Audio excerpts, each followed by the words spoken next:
Hello, my name is Blanca Riestra. I'm the Deputy Director of Liberal Arts here in IE School of Arts and Humanities. And last month I had the pleasure to interview Toni Mares, who is a close friend of mine and also a celebrated poet. He's the author of In the Eyes of the Raptor, and he has translated also Toda la Música by the very well-known Spanish poet Ángel González. What does poetry mean to you, Toni?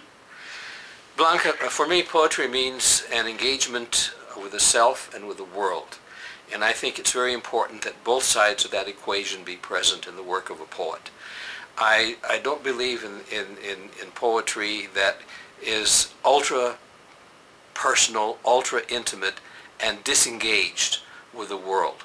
And in that sense, I think that poetry should reflect not only your inner needs, which of course poetry does, but it should also reflect your engagement with the world, your engagement with your times, with your community, with your country, with the world at large, your concern about not just your own personal issues, but your concern with an involvement with society as a whole.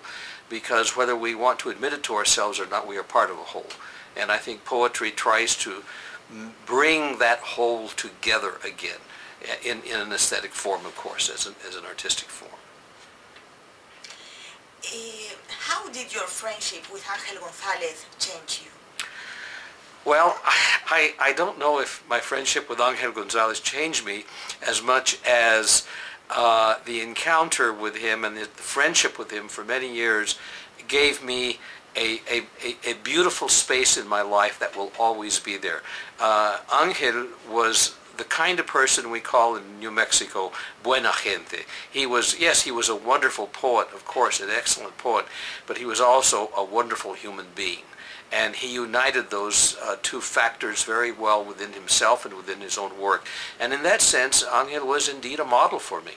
So that is how, aside from a wonderful friendship with him, I've always enjoyed his poetry.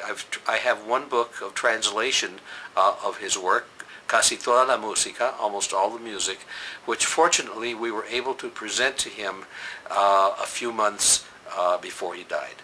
And for me, it will always be one of the truly beautiful moments in my own life that I was able to hand him that book while he was still alive. And the last question, but not the least, it is, what does it mean for you being bilingual as you are? Well, I'm bilingual, fortunately, I think, because I was raised by my grandmother, who was also bilingual, but who preferred using Spanish. The use of Spanish was discouraged in the schools. The United States, like any empire, tries to impose its own language and its own will on all the people it has conquered and incorporated into its imperial realm. And the United States is no exception to any other country in that sense. But it means for me to be bilingual, to be able to always have at least two distinct perspectives on myself and on the world. And it also allows me to see how extraordinarily difficult it is to bring the many different worlds we inhabit psychologically and linguistically in this globe, to bring them together. It's a very difficult task, but I think it's one that poets and artists and everyone should be engaged in trying to do. Great. Thank you very much. De nada.